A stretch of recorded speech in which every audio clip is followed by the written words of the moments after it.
नमस्कार। आप सबसे एक विनती है कि इस न्यूज पॉडकास्ट को अंत तक जरूर सुनें और ये न्यूज पॉडकास्ट आप किस जगह से सुन रहे हैं, हमें कमेंट बॉक्स में जरूर बताइए।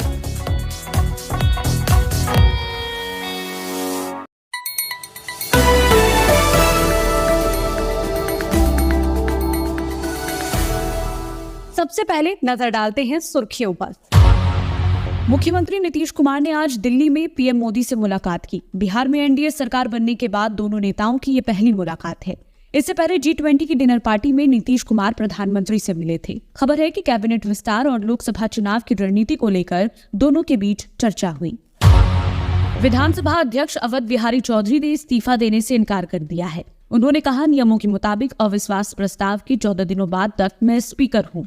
चौधरी ने नियमों के मुताबिक काम करने की बात कही है। डिप्टी स्पीकर महेश्वर हजारी का कहना है कि हर हाल में अवध बिहारी चौधरी को आसन छोड़ना होगा। पूर्णिया में एक 11वीं के छात्र ने फांसी लगाकर खुदकुशी कर ली। मौके से एक सुसाइड नोट मिला है जिसमें उसने लिखा है, मैं अपनी तकलीफों को किसी को नहीं बता सकता, मेरे भतीजे का ख्याल रखना। फॉरेंसिक की टीम ने मौके पर पहुंचकर जांच शुरू कर दी है। बेतिया में रील्स बनाते वक्त ट्रेन की चपेट में आने से 2 युवकों की मौत हो गई। दोनों ने ईयरफोन लगा रखा था जिससे उन्हें ट्रेन की आवाज सुनाई नहीं पड़ी। हादसा इतना भीभत्स था कि शव के कई टुकड़े हो गए। बेतिया में यूट्यूबर बनने से रोकने पर बीजेपी नेता वीरेंद्र राय का बेटा आदित्य घर छोड़कर भाग गया। पुलिस ने उसे पूर्वी चंपारण के मेहसी से बरामद कर लिया है। इससे पहले परिजनों ने अपहरण की आशंका जताई थी। ये पोस्टर आरजेडी कार्यालय और रावड़ी आवास के बाहर लगाए गए हैं। इसमें मुख्यमंत्री नीतीश कुमार को किलो वाली कुर्सी पर बैठा दिखाया गया है। दूसरी तरफ लिखा है, 17 साल वाले कुछ नहीं कर सके चमत्कार, मैं तेजस्वी हूँ, 17 महीने में मैंने बदल दिया बिहार। नियोजित शिक्षकों को सक्षमता परीक्षा पास करने पर शहरी इलाकों में पोस्टिंग का ऑफर मिला है। शिक्षा विभाग के ACS के पाठक ने सभी जिलों के DM को एक लेटर लिखा है। 29 फरवरी तक शिक्षकों के रिक्त पदों की जानकारी मांगी गई है। बेतिया में साइकिल चोरी के आरोप में भीड़ ने एक युवक की पहले जमकर पिटाई कर दी, फिर उसका सिर मुड़वा दिया। वीडियो वायरल होने के बाद पुलिस ने मामले की जांच शुरू कर दी है। लौरिया थाना अध्यक्ष ने दोषियों के खिलाफ कार्रवाई करने की बात कही है। बेगूसराय में 9 धूर जमीन के लिए एक मछली कारोबारी की सरेआम हत्या कर दी गई। बदमाशों ने पहले उसे टक्कर मारी, जब वो भागने लगा तो सिर में गोली मार दी। मृतक की पहचान बथू सहनी के 17 वर्षीय बेटे आमिर के रूप में की गई है। बिहार में अगले 2 से 3 दिनों तक 20 से 30 किलोमीटर प्रति घंटा की रफ्तार से पछुआ हवा चलेगी। कई जिलों में न्यूनतम तापमान 3 से 4 डिग्री सेल्सियस तक गिर सकता है। मौसम विभाग ने 11 और 12 फरवरी के लिए बारिश की संभावना जताई है। प्रधानमंत्री नरेंद्र मोदी राज्यसभा में राष्ट्रपति के अभिभाषण पर धन्यवाद प्रस्ताव पर जवाब दे रहे हैं। इस दौरान उन्होंने कहा कि खड़गे जी ने जो 400 सीटों का आशीर्वाद दिया है, मैं प्रार्थना करता हूं कि आप 40 सीटें बचा पाए। इसके अलावा पीएम मोदी ने राहुल गांधी पर भी निशाना साधा और बोले कि जिस कांग्रेस के नेता की कोई गारंटी नहीं, वो मोदी की गारंटी पर सवाल उठा रहे हैं। उड़ीसा के राजगांगपुर में भारत जोड़ो न्याय यात्रा के दौरान कांग्रेस सांसद राहुल गांधी ने कहा कि कांग्रेस पार्टी जनता की लड़ाई लड़ रही है, लड़ेगी और लड़ती जाएगी। भाजपा और बीजेडी एक ही चीज़ है। भाजपा तेलंगाना के मुख्यमंत्री की पूरी मदद करती थी। हमने तेलंगाना में BRS को उखाड़ कर फेंक दिया और वही काम हम यहाँ करने जा रहे हैं। जमीन घोटाला मामले में पूर्व मुख्यमंत्री हेमंत सोरेन की रिमांड 5 दिन बढ़ा दी गई है। प्रवर्तन निदेशालय ने उन्हें कोर्ट में पेश किया। आज उनकी 5 दिन की रिमांड खत्म हो गई है। ईडी का कहना है कि पूछताछ के दौरान सोरेन ने जो जवाब दिए हैं उनसे हम संतुष्ट नहीं हैं। कई और भी सवाल हैं जिनके जवाब चाहिए। ऐसे में रिमांड की जरूरत होगी। अब ईडी पूर्व CM से 12 फरवरी तक पूछताछ करेगी। कर्नाटक के मुख्यमंत्री सिद्धारमैया आज दिल्ली के जंतर मंतर पर केंद्र सरकार के खिलाफ प्रदर्शन कर रहे थे। इसमें सरकार के कई मंत्री और विधायक मौजूद रहे। कर्नाटक के मुख्यमंत्री सिद्धारमैया ने समझाया कि हम 100 रुपये केंद्र सरकार को भेज रहे हैं, लेकिन 12-13 रुपये ही वापस मिल रहे हैं। वहीं deputy CM DK Shivakumar ने कहा कि जो नीतियाँ गुजरात के लिए बनाई जा रही है, हमारे लिए भी वो होनी चाहिए। दिल्ली में चल रहे कर्नाटक कांग्रेस के प्रोटेस्ट पर कांग्रेस महासचिव संचार जयराम रमेश ने कहा कि कर्नाटक के साथ जो भेदभाव हो रहा है, जो संसाधन कर्नाटक को मिलने चाहिए थे और जो पिछले बजट में वादे किए गए थे, वो सहायता कर्नाटक को नहीं मिल रही है। कर्नाटक सरकार और जनता के खिलाफ भेदभाव किया जा रहा है। पीएम मोदी आज तक बर्दाश्त नहीं कर पाए हैं कि वो कर्नाटक में गए और कमल के फूल पर बटन दबाने का नारा लगाया, लेकिन जनता ने उन्हें मुंहतोड़ जवाब दिया और बीजेपी को हराया। ये बदले की राजनीति है।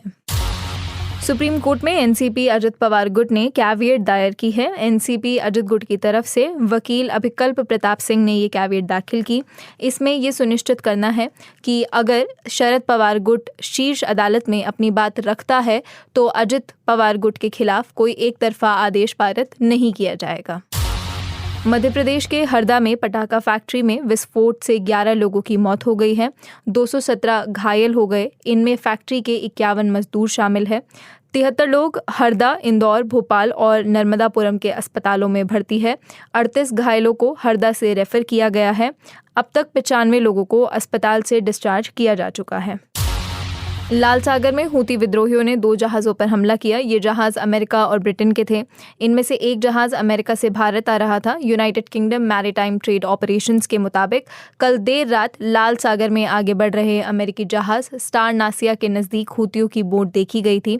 वहीं ब्रिटेन के जहाज़ मॉर्निंग टाइड पर कल सुबह हमला हुआ। दोनों जहाज़ों पर कितने क्रू मेंबर सवार थे, इसकी जानकारी अभी तक सामने नहीं आई है। म्यांमार में हिंसा और तनाव के बीच भारतीय विदेश मंत्रालय ने वहां रहने वाले भारतीयों के लिए एक एडवाइजरी जारी करी है। इसमें भारतीय नागरिकों को वहां के रखाइन प्रांत की यात्रा नहीं करने के लिए कहा गया है। मंत्रालय की ओर से ये भी जोड़ा गया है कि रखाइन प्रांत में रह रहे भारतीय फौरन किसी सुरक्षित जगह पर चले जाएं।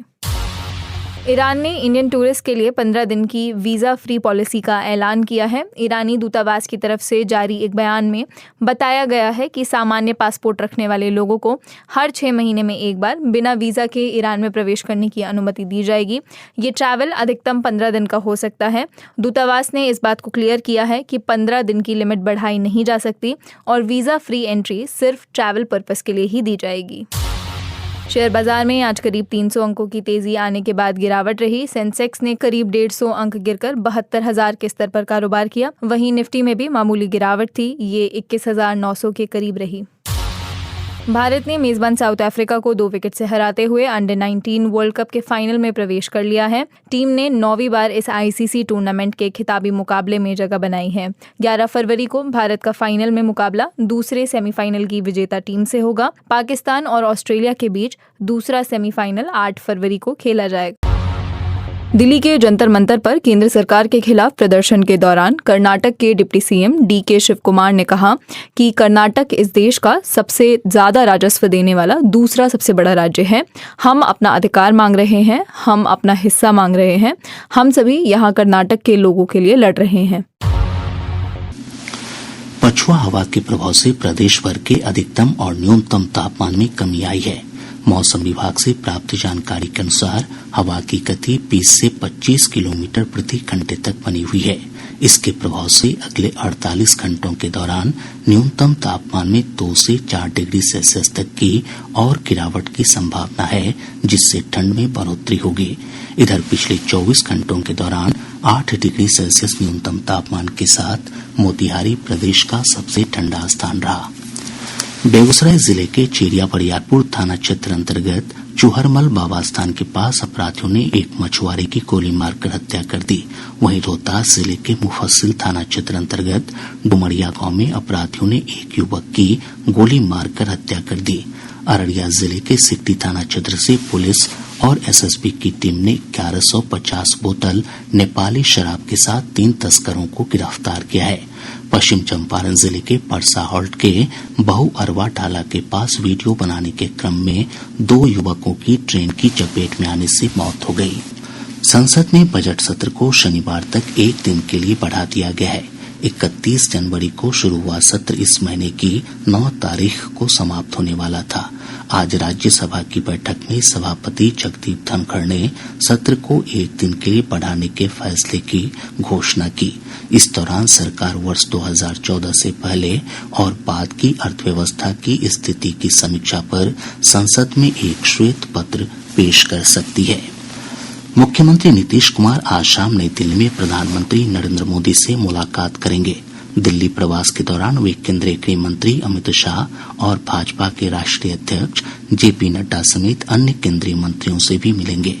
प्रदेश में एनडीए सरकार के गठन के बाद मुख्यमंत्री पहली बार प्रधानमंत्री से भेंट करेंगे। 12 फरवरी को विधानसभा में सरकार के विश्वास मत हासिल करने के संदर्भ में इस मुलाकात को महत्वपूर्ण माना जा रहा है।